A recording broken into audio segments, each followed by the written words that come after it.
wabarakatuh. Halo semuanya, perkenalkan nama saya Vicky Mawardita dengan nomor induk mahasiswa 857029601. Saya melakukan tugas praktikum pada mata kuliah SPGK 4157 praktikum IPA di SD dengan modul 1 yaitu makhluk hidup. KP1. Ciri-ciri makhluk hidup, gerak pada tumbuhan. Tujuan praktikum: mengamati ciri-ciri makhluk hidup yang ada di sekitar tempat tinggal kita.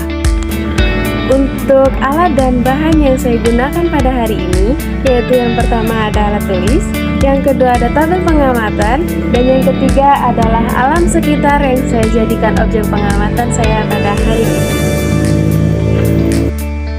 Sekarang saya akan mulai mengamati makhluk hidup yang ada di sekitar tempat tinggal saya. Saya telah memilih dan mencatat 10 makhluk hidup yang terdiri dari 5 hewan dan 5 tumbuhan. Ini adalah kambing. Dia bernafas, makan, minum, dan juga tumbuh dan berkembang, sama halnya dengan kucing, ayam, semut, dan belalang. Semua menunjukkan ciri-ciri makhluk hidup. Selanjutnya adalah pohon sawo, pohon belimbing, pohon serikaya, pohon pisang, dan tanaman bunga aglonema. Tumbuhan juga makhluk hidup loh. Seperti tanaman bunga ini, dia tumbuh, berkembang, bernafas, membutuhkan nutrisi, dan juga bergerak. Dari ke-10 makhluk hidup yang sudah saya amati, ke-10-nya masing-masing ternyata memiliki 5 ciri-ciri makhluk hidup, yaitu bernafas, bergerak, membutuhkan makanan, tumbuh, dan berkembang. Selanjutnya, di sini saya akan melakukan pengamatan pada gerak pada tumbuhan, di mana gerak pada tumbuhan itu terbagi menjadi 3 bagian, yaitu yang pertama ada gerak seismonastik, lalu yang kedua ada gerak buktilasi, dan yang ketiga ada gerak geotropisme negatif. Yang pertama yaitu gerak seismonastik. Gerak seismonastik adalah gerak pada tumbuhan karena adanya rangsangan berupa getaran. Contoh tumbuhan yang termasuk dalam gerak seismonastik adalah tumbuhan putri malu. Berdasarkan praktikum yang telah saya lakukan, daun putri malu akan menutup bila disentuh. Perlakuan sentuhan yang berbeda, pengaruhnya juga berbeda.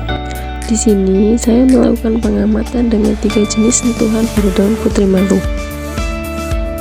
Yang pertama adalah sentuhan halus. Daun menutup dengan lambat, memerlukan waktu kurang lebih 10 detik. Yang kedua yaitu sentuhan sedang. Daun menutup agak cepat, memerlukan waktu sekitar 5 detik. Yang ketiga yaitu sentuhan kasar.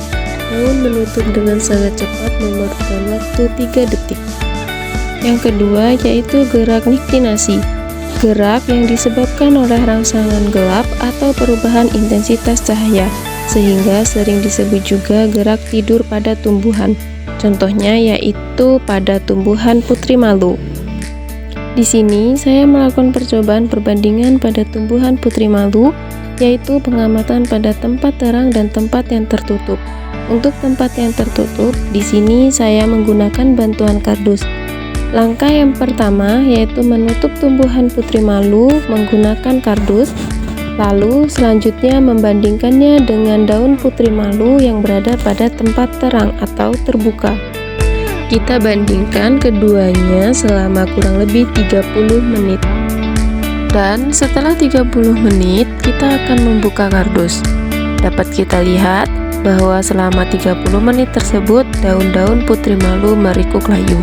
Dan tumbuhan putri malu yang berada di tempat terbuka selama 30 menit tidak ada reaksi. Tumbuhan tetap merespon cahaya sebagai sinyal untuk berfotosintesis.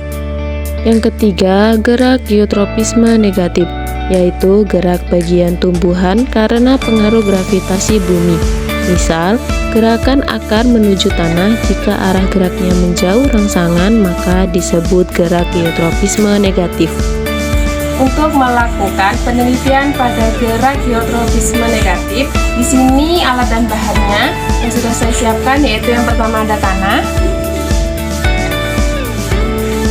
Yang kedua ada pot yang sudah saya buat dari gelas aqua yang sudah saya kasih label A dan B. Lalu yang ketiga yaitu ada kacang hijau yang sudah saya rendam selama semalaman. Proses selanjutnya yaitu proses pembuatan. Jadi yang pertama kita akan memasukkan tanah ke dalam pot A. Lalu kita memasukkan 3 biji kacang hijau ke dalam tanah.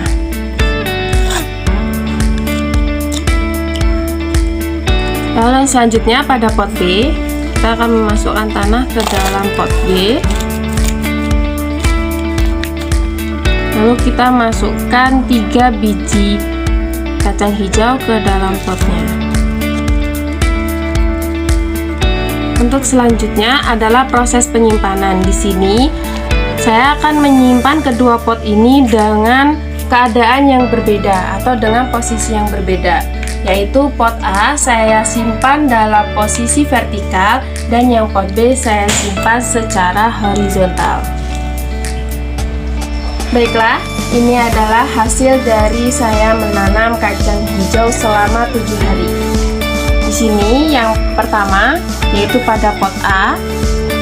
Pada pot A ini adalah tanaman kacang hijau yang saya tanam secara vertikal, di mana pertumbuhannya adalah tegak lurus. Lalu yang kedua adalah tanaman kacang hijau yang saya tanam pada pot B yang saya letakkan dengan posisi secara horizontal, di mana pertumbuhannya yaitu miring dengan mengikuti arah cahaya matahari. Jadi ternyata di sini dengan kedua posisi yang berbeda mereka memiliki pertumbuhan yang sangat berbeda. Terima kasih telah menyaksikan video praktikum saya kali ini.